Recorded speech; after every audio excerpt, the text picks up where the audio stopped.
Booth మాటలు ఎలాగుంటాయో మాట్లాడదాం, cinema పాటలు ఎలాగుంటాయో మాట్లాడదాం, ఇదే నోటితో ఏసే మాటలు మాట్లాడతాం, ఏసే పాటలు పాడతాం, తర్వాత ఏం చేస్తాం రా సినిమా పాటలు కూడా. దేవుడు అంటున్నాడు కదా, ఇదిగో ఆ లోకానికి వెళ్ళొద్దు అని అంటున్నాడు.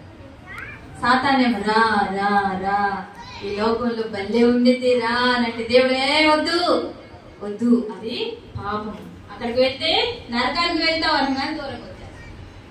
మళ్ళీ సైతాన్ అడుగుతుంది, అక్కడ బల్లే ఉండిద్ది రా, సినిమా పాటలు పాడొచ్చు, ఆనందంగా ఉండిద్ది లోకంలో అని. దేవుడేమో వద్దు, సాతానేమో రా, దేవుడే వద్దు. అయినా కానీ మనిషి ఏమంటున్నాడంటే, బా ఒక్కసారి చూసొద్దాం ఆ లోకం, ఒకే ఒక్కసారి ఆ లోకానికి వెళ్ళేసొద్దామని వెళ్ళిపోయాడు. చాలా బాధ వేస్తుంది కదా వీడు ఎట్లంటే కదా. మనం కూడా అంతే, దేవుని మాట వినకుండా ఈ లోకానికి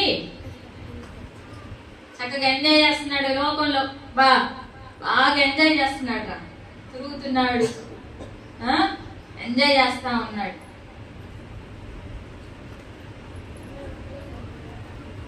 దేవుడు చెప్తున్నాడు కదా, నిన్ను వెళ్ళొద్దని చెప్పానా, నువ్వెందుకు వెళ్ళేవా లోకానికి, అది పాపం కదా, దాని దొంగతనం ఉంది, అబద్ధం ఉంది, మోసం ఉంది, నువ్వు వెళ్తే అక్కడికి వెళ్తే నరకానికి వెళ్తావు కదా అని అన్నప్పుడు ఇది బాగుంటదని వచ్చేనేసయ్యా, కానీ నాకు ఇది నచ్చిన.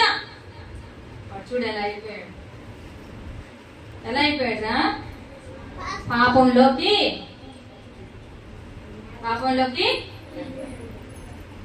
వాడు ఇప్పుడు అంటున్నాడు కదా, ఏసయ్యా నాకు ఈ లోకం అస్సలు బాగాలేదు, నాకు వద్దు ఈ లోకం, నాకు అస్సలు బాగాలేదు ఏసయ్యా, నేను ఈ లోకంలోనే ఉండను, నాకు నచ్చలేదు ఇది, నాకు ఇందాక నువ్వు ఉంచేవు కదా నాకు పరిశుద్ధంగా, అలాగే ఉంటాను ఏసయ్యా, నేను ఇలాగ ఉండను అని దేవుణ్ణి అడుగుతా ఉన్నాను.